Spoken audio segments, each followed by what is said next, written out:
പ്രാദേശിക ഭാഷാ പത്ര നിയമം നടപ്പിലാക്കിയത് ആരാണ്? ലിട്ടൺ പ്രഭുവാണ്. 1878 പ്രാദേശിക ഭാഷാ പത്ര നിയമം നടപ്പിലാക്കിയത് ആരാണ്?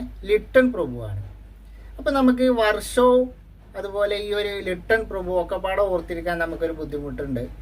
നമുക്കറിയാം, അല്ലെങ്കിൽ തന്നെ നമുക്ക് ഒരുപാട് വർഷങ്ങൾ പഠിക്കാണ്ട്. അപ്പോൾ ഇതൊക്കെ പാടെ കണക്ട് ചെയ്ത് വെക്കുക എന്ന് പറഞ്ഞാൽ നമ്മളെ സംബന്ധിച്ച് എന്താണ്, ഒരു ബുദ്ധിമുട്ടാണ്. അപ്പോൾ നമുക്കിത് എങ്ങനെ സിമ്പിളായിട്ട് കണക്ട് ചെയ്യാം?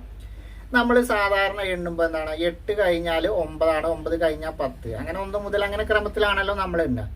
അപ്പോൾ നമ്മൾ 8 കഴിഞ്ഞിട്ട് 7 എണ്ണുന്നവനെ നമ്മൾ ചെറുപ്പത്തിലൊക്കെ നമ്മൾ തമാശയിൽ പറയും, എടാ പൊട്ട, 8 കഴിഞ്ഞാൽ 7 അല്ല 9 ആണ് എന്നുള്ള ലെവലിൽ നമ്മൾ എന്ത് ചെയ്യും, അങ്ങനെ തമാശയിൽ അവരെ കളിയാക്കും.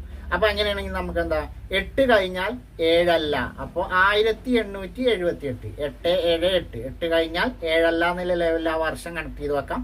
എടാ പൊട്ട 8 കഴിഞ്ഞാൽ 7 അല്ല, എടാ പൊട്ട എന്നുള്ളതിൽ നമുക്ക് എങ്ങനെയാ, ലിട്ടൺ എന്ന് കണക്ട് ചെയ്ത് വെക്കാം. പൊട്ട എന്നുള്ളത് നമുക്ക് ലിട്ടൺ എന്ന് കണക്ട് ചെയ്യാം. എടാ പൊട്ട 8 കഴിഞ്ഞാൽ 7 അല്ല എന്നുള്ളത് 878, 1878 എന്നും, പൊട്ട എന്നുള്ളത് നമുക്ക് ലിട്ടൺ എന്നും കണക്ട് ചെയ്യാം.